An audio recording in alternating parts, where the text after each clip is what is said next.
bir yomon odam uchrab qolib,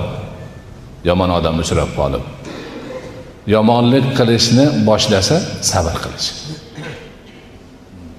U bilan janjallashib, urush qilib, orada jamiyatda bir palonchi urushdi degan gaplar tarqamasa, u o'zi yomon.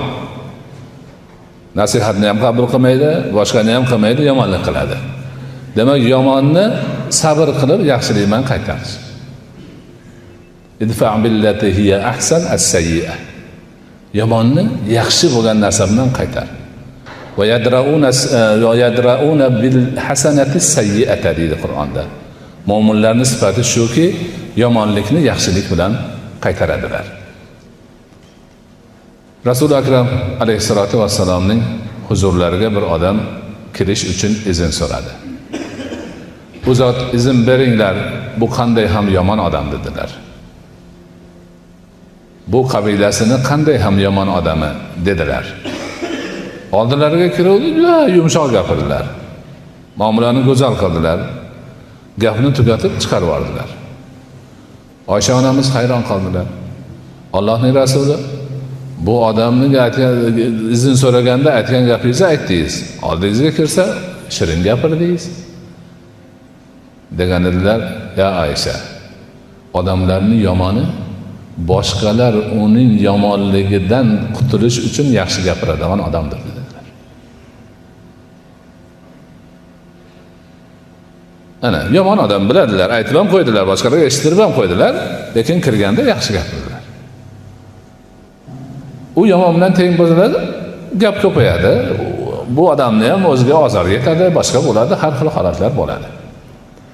Ana mana shu maqomlarni ham biz yaxshi bilishimiz, bu ham mo'min musulmonlarning bizni zimmamizdagi haqqimiz ekanligini anglab yetishimiz, juda yaxshi bir saviyada ish tutishimiz kerak bo'ladi. Mo'min musulmonlarning bir-birlaridagi buyuk haqlaridan yana biri arazlashib qolganlarni yarashtirish. Buni islohu zotil bayn deyiladi. Ikki urushib qolgan tarafni yarashtirib qo'yish. Allah subhanahu wa ta'ala Qur'oni Karimda aytadi: Auzubillahi minash shaytonir rojim. Bismillahirrohmanirrohim. La khayra fi kathirin min najwahum illa man amara bi sadaqatin aw ma'rufin aw islahin baynan nas. Wa man fa'ala dhalika ibtigha'a ridwanillahi fasawfa nu'tihi ajran 'aziman. Odamlarni o'zaro bir-biri bilan pichirlashib, o'qilib, bu qilib gaplashishning ko'pida yaxshilik yo'q. Har xil g'iybat-sivatlar bo'ladi. Lekin shu gaplarning ichida agar kim sadaqaga buyurayotgan bo'lsa, amri ma'ruf qilayotgan bo'lsa, yoki odamlarning orasini isloh qilish gapini gapirayotgan bo'lsa, shunisi yaxshi xolos. Kim shu ishni Allohning roziligini tilagan holda qilsa, biz unga albatta ulug' ajrni beramiz deydi Alloh taolo. Demak, bu Qur'onda kelgan gap. Qur'onda urushib qolgan mo'min musulmonlarni bir-biri bilan yarashtirish ulug' ish ekanligi, orqasidan ulug' ajr kelishi borligini aytilgan ekan. Ana shuning uchun mo'min musulmonlar bunga qattiq amal qilishlari kerak.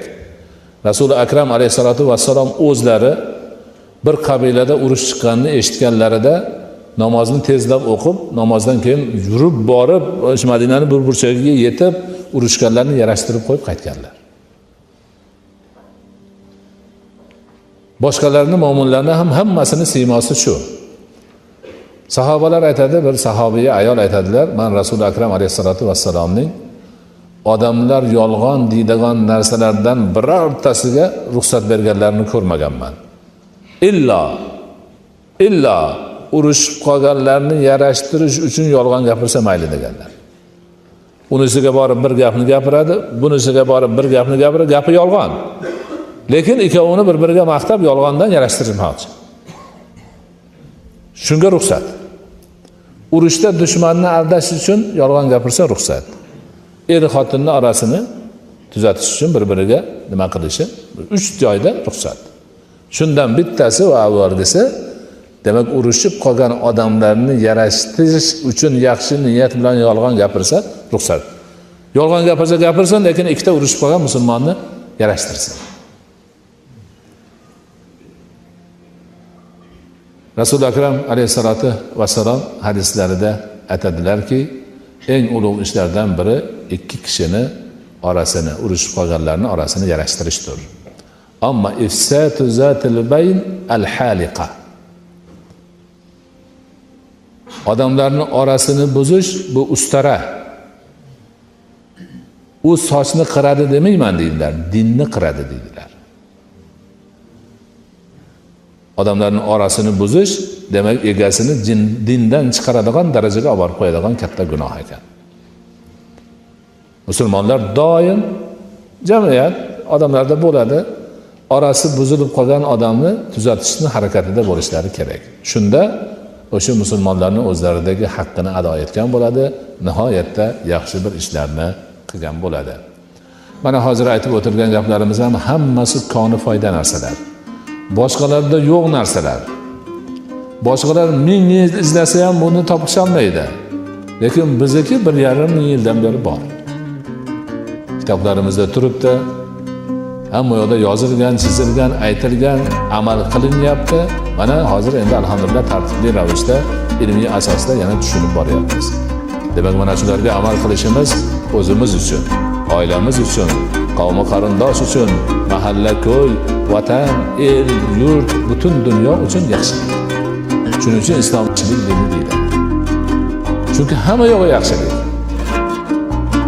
Yomonlik umuman mutlaqo yot bizning dinimizga.